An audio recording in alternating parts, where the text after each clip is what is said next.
He went undercover to see how his restaurant was really running. But when he heard his waiter crying in the kitchen, he stopped cold. What he discovered next changed everything. The cozy diner buzzed with lunchtime chatter as customers placed their orders and waiters rushed between tables.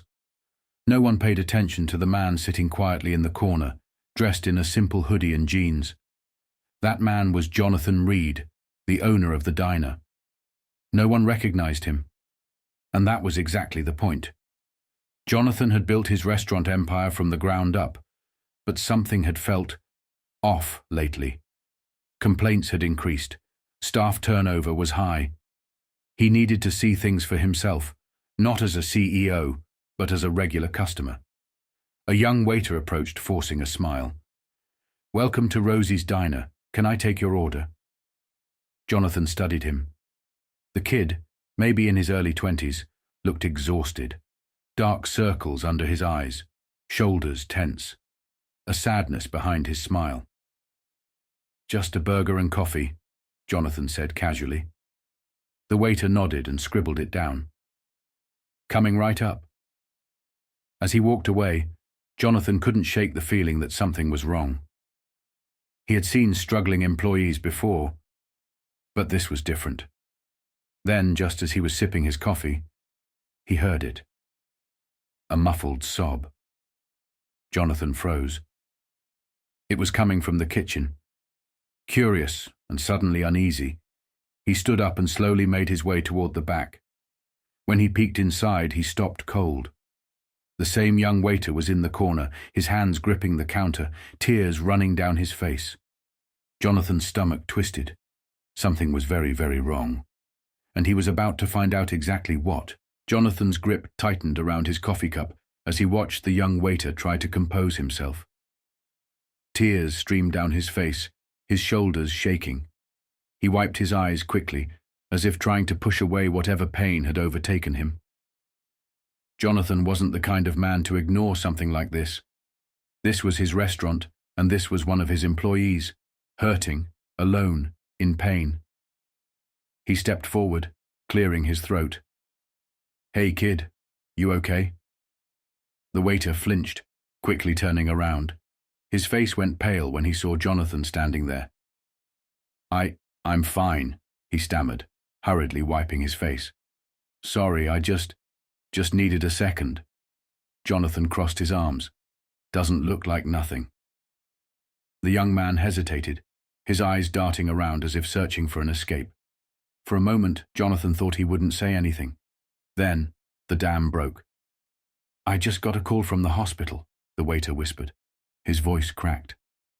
"My mom, she's in surgery, complications from her treatment." Jonathan's stomach sank. "Treatment?" The waiter swallowed hard. "She has cancer." Jonathan exhaled slowly. Now it made sense. The exhaustion, the sadness, the weight of something too heavy for a young man to carry. "I'm sorry," Jonathan said sincerely. "Do you need to go? Someone else can cover your shift." The young man let out a bitter chuckle. "I can't afford to leave. I'm barely holding on as it is." He ran a hand through his hair. "Rent's due next week. Bills are piling up. And now this." Jonathan's chest tightened. This kid was breaking under the pressure, and no one even noticed. He clenched his jaw. Not anymore. He had come here undercover to observe. But now, he was about to change this young man's life. Jonathan took a deep breath, trying to keep his emotions in check. He had built this diner from nothing, but if his employees were suffering like this, had he truly succeeded? The young waiter, who still had no idea he was talking to the owner, let out a shaky breath. "Sorry, I shouldn't have said all that. I'll be fine." Jonathan frowned. He wasn't fine. And Jonathan wasn't the kind of man to just walk away. "What's your name, kid?" he asked. The waiter wiped his face quickly. "Liam?" Jonathan nodded. "Liam, how long have you worked here?" Liam shrugged. "A few months." He let out a dry chuckle. "Long enough to know I can't afford to lose this job." Jonathan's chest tightened. This wasn't just about one bad day. This kid was barely surviving. Jonathan studied him for a moment. Then, making a quick decision, he reached into his pocket and pulled out a few $100 bills. Liam's eyes widened. "What are you doing?" Jonathan placed the money on the counter.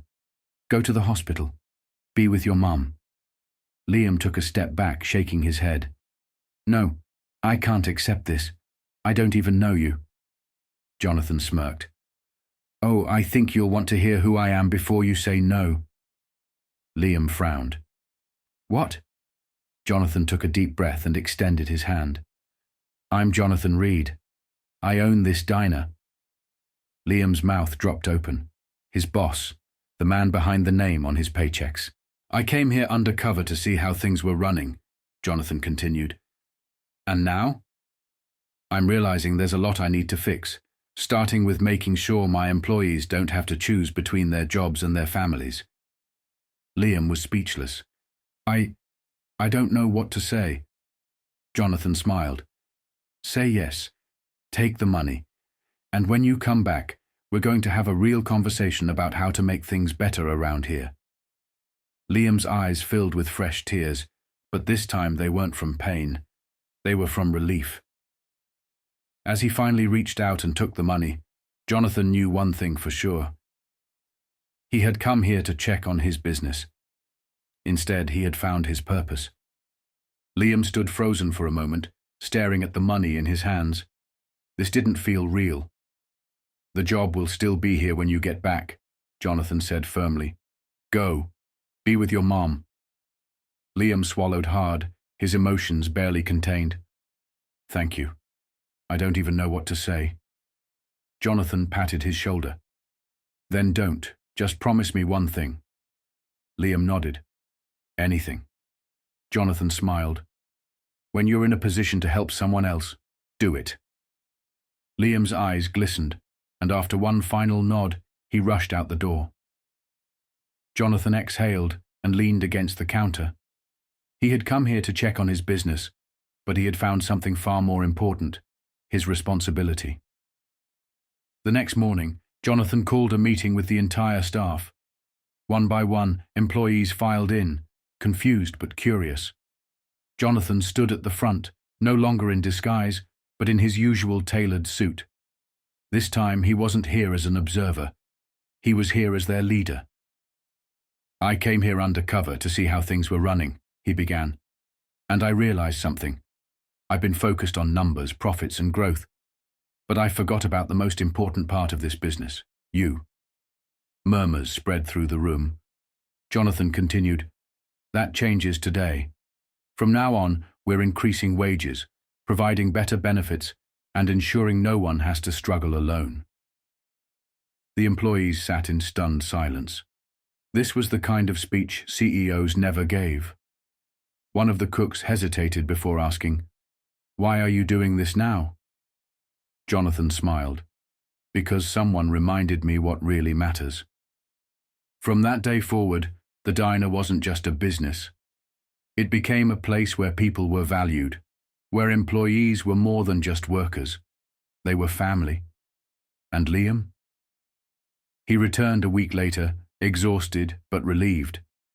His mom was stable, and for the first time in a long time, he didn't feel alone. As he walked back into the diner, Jonathan greeted him with a grin. "Ready to get back to work?"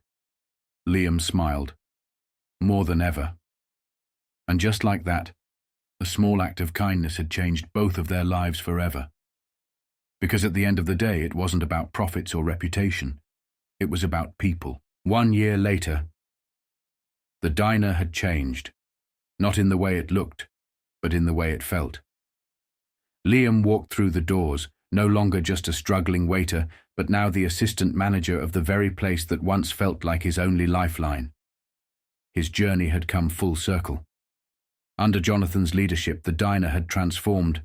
Wages were higher, benefits were in place, and employees didn't just work there, they thrived there. Jonathan sat at his usual booth, sipping coffee, watching as the staff laughed and moved with ease. The place had life again. Liam approached him with a grin. You know, you never told me why you really came here that night. Jonathan smirked. I came to see if my business was failing.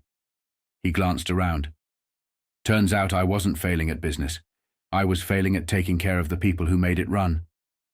Liam nodded. Well, you fixed that. Jonathan smiled. And I'll keep fixing it. Just then, a young busboy rushed over, looking nervous.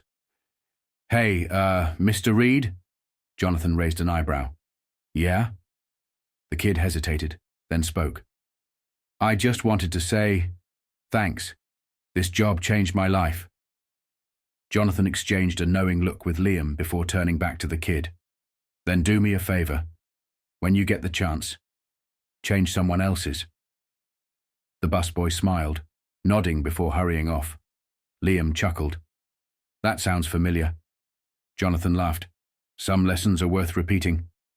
As the diner bustled around them, Jonathan leaned back in his seat, feeling something he hadn't in a long time. True fulfillment. The Undercover CEO had come looking for answers.